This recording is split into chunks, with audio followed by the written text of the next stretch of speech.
বলিউডের সব অভিনেত্রীদের পিছনে ফেলে নিজেকে অনন্য উচ্চতায় নিয়ে গেলেন দীপিকা পাডুকোন।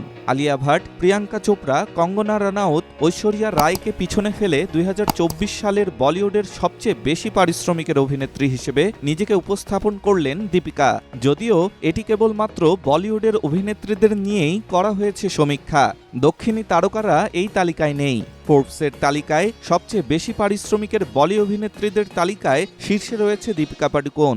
জানা গিয়েছে একটি ছবির জন্য তিনি ১৫ থেকে ৩০ কোটি টাকা নিয়ে থাকেন। তারপরেই রয়েছেন অভিনেত্রী কঙ্গনা রানাউত। কঙ্গনা নাকি একটি ছবি করতে ১৫ থেকে ২৭ কোটি টাকা পারিশ্রমিক নেন। অন্যদিকে প্রিয়াঙ্কা চোপড়া নেন ১৫ থেকে ২৫ কোটি টাকা। ক্যাটরিনা কাইফের পারিশ্রমিকও কিছু কম নয়। তিনি একটি ছবি করতে ১৫ থেকে ২৫ কোটি টাকা নিয়ে থাকেন। তারপরে রয়েছেন আলিয়া ভাট। জাতীয় পুরস্কার প্রাপ্ত এই শিল্পী একটি ছবির জন্য ১০ থেকে ২০ কোটি টাকা নেন। করিনা কাপুর নেন ৮ থেকে ১৮ কোটি টাকা। শ্রদ্ধা কাপুরের পারিশ্রমিক ৭ থেকে ১৪ কোটি টাকা।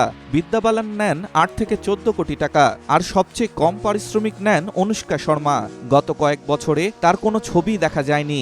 রবনে বানাদি জোড়ির জন্য ৮ থেকে ১২ কোটি টাকা পারিশ্রমিক নিয়েছিলেন অনুষ্কা। অন্যদিকে ঐশ্বর্য রায় নেন ১০ কোটি টাকা। ২০২৩ সাল থেকে একের পর এক হিট ছবি দিয়ে যাচ্ছেন দীপিকা পাডুকোন। পাঠান, জওয়ান দুটি ছবিতেই দীপিকা ছিলেন এবং দুটি ছবি সুপার ডুপার হিট। আবার সামনেই আসছে দীপিকার আরেকটি হাই ভোল্টেজ সিনেমা কল্কি ২৮৯৮ এডি। দীপিকা এখন অন্তঃসত্ত্বা, তবে বেশ কিছু ছবির কাজ তিনি শেষ করেছেন, যেমন সিংহাম ৩। ডেস্ক রিপোর্ট, স্টার সংবাদ।